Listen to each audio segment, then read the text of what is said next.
think you got Godfrey.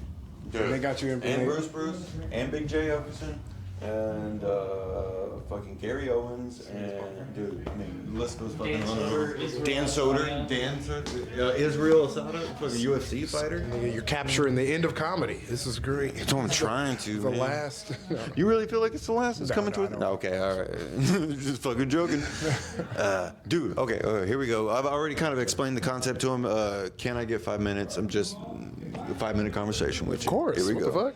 So let me ask a question. Let me think here.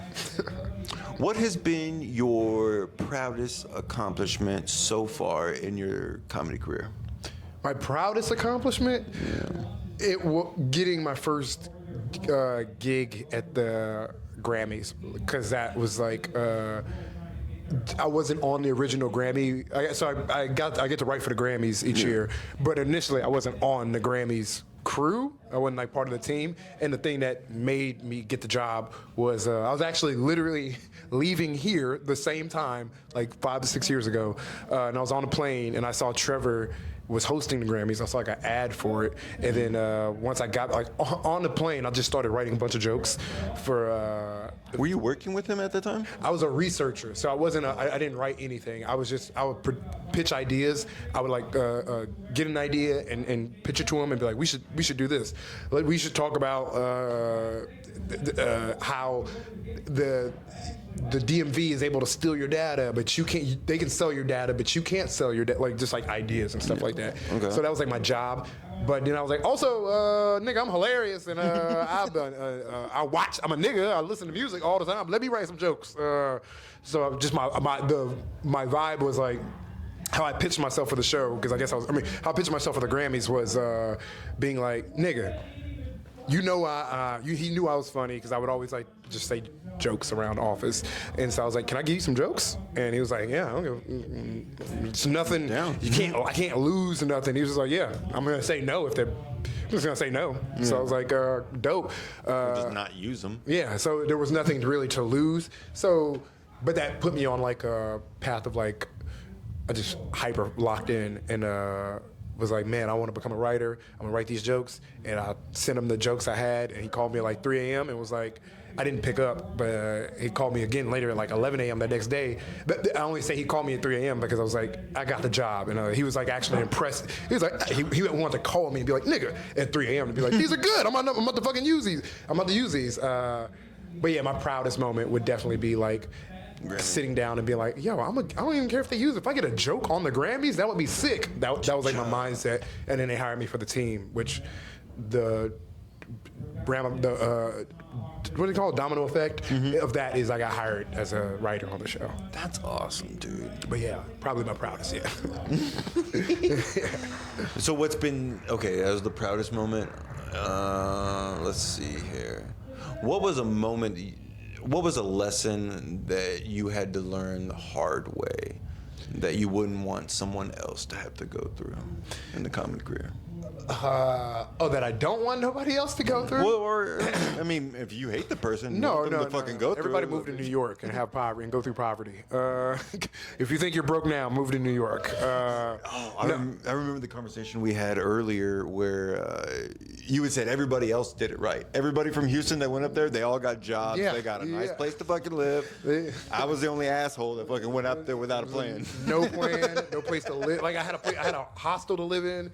No, I got a job a month in, but basically everybody else, their first 2 years were completely different than my first two. Their first 2 years, they did like the smart, intelligible thing. Like I gotta get a job to take care of myself. I was very much.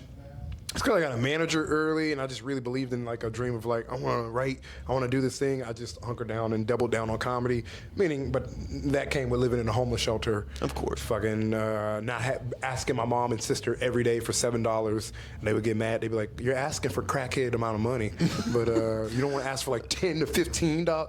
But well, you mean the sandwich is fucking $6.50. So weed is $10. Weed is $5, and a blunt is $2. So, but no, yeah, I would. If I think here with the advent of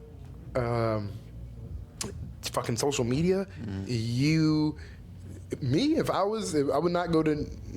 I don't want to say I would not go to New York. I love New York. It's great. It worked out for me, but if I was here and was trying to figure out a plan, I would just, instead of telling somebody to move, I would be like, go to the riot, go to the secret group, go film, go everywhere you perform, film that shit and put that shit on the internet.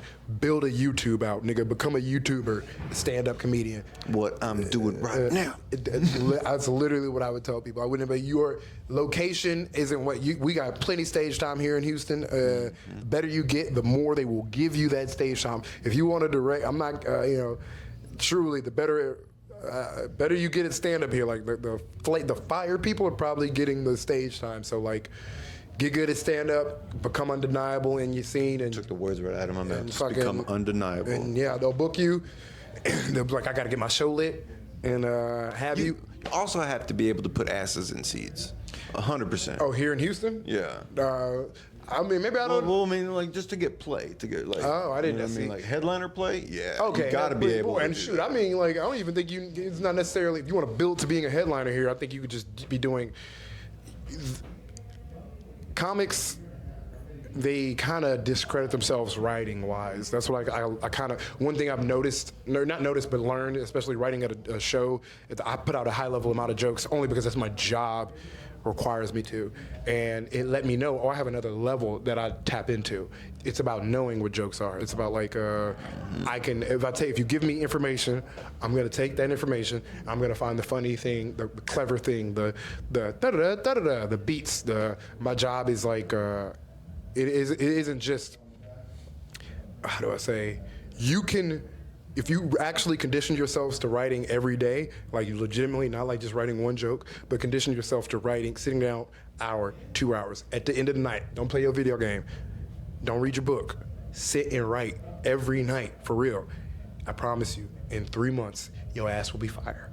If you're writing and you're going out performing and you're honing in on that, you can come up with good jokes that they might be throwaway jokes to you, but those throwaway jokes that you're writing on a daily basis, put them online, build a following. Perfect. Advice I need to take on myself, but knowing You are doing it. I mean, we all could be doing it more than we are, of course. yeah, of course. But you are doing it. So that's what I mean. I'm like, we underestimate ourselves for like how much we can write. We think you just wrote 10 minutes in 3 months. I'm not gonna hold you. The level I write now, I'm like, the amount I'm writing and trying to get better with the quality of it, of course, keeping the quality consistent. Comics can do more. They can push themselves. So, I think, I forgot what the question was, but I do know, niggas, y'all. It was about advice and learning something the hard way. Yeah, you don't have to move to New York. You could just get good at writing here and film that shit and build a following. Ask Andy Huggins. True. Facts. I mean, he took a lot of big breaks and whatnot. Yeah, I mean, of course. career, He's also 79 years old. But Dude's sure, a fucking legend, absolute legend. But also, Andy showed you. Andy was at the same place everybody else was a year ago, except for obviously talent-wise, and like he took writing. Andy takes writing fucking serious. So if Andy's taking writing that serious, every single one of us should be. Absolutely. Funny enough, he's got a joke along the same lines of a joke that you're doing as well. Oh, really? Oh, yeah.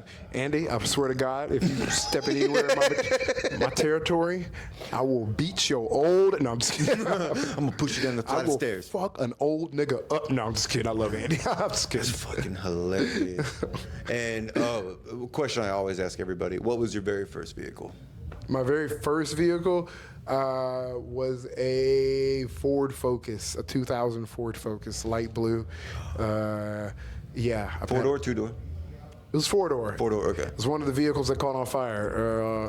I actually had multiple vehicles that I drove until they caught on fire. It was not just one. Did you wreck it? No. Actually, it died. I'll never forget. I was actually picking my first girlfriend freshman year of college. I'm a loser. I was picking her up. I picked her up from a gas station in it, and I was like, we're gonna go back to my dorm at U of H. I drove her from a gas station to the parking lot of U of H, and once we got to the parking lot of U of H, never turned on again. It just sat there till they told it. I was like, fuck. Just come pick this bitch up. I lived on campus. I didn't give a fuck. I was like, well, I'm home. Everything I need is here. So, Ford Focus had me ride through the streets of Houston for show. Fuck yeah. Appreciate you being here. No, Thank bro, you for of your course, time. bro. No, always a pleasure. Always super fun. That has been 5 minutes with Ashton Womack. If you're not following him now, please fucking follow him. He's an absolute killer writer, comedian, funny, fucking. Oh, what's time? Okay, that's it. We're done. Thank you. Appreciate you. Appreciate it.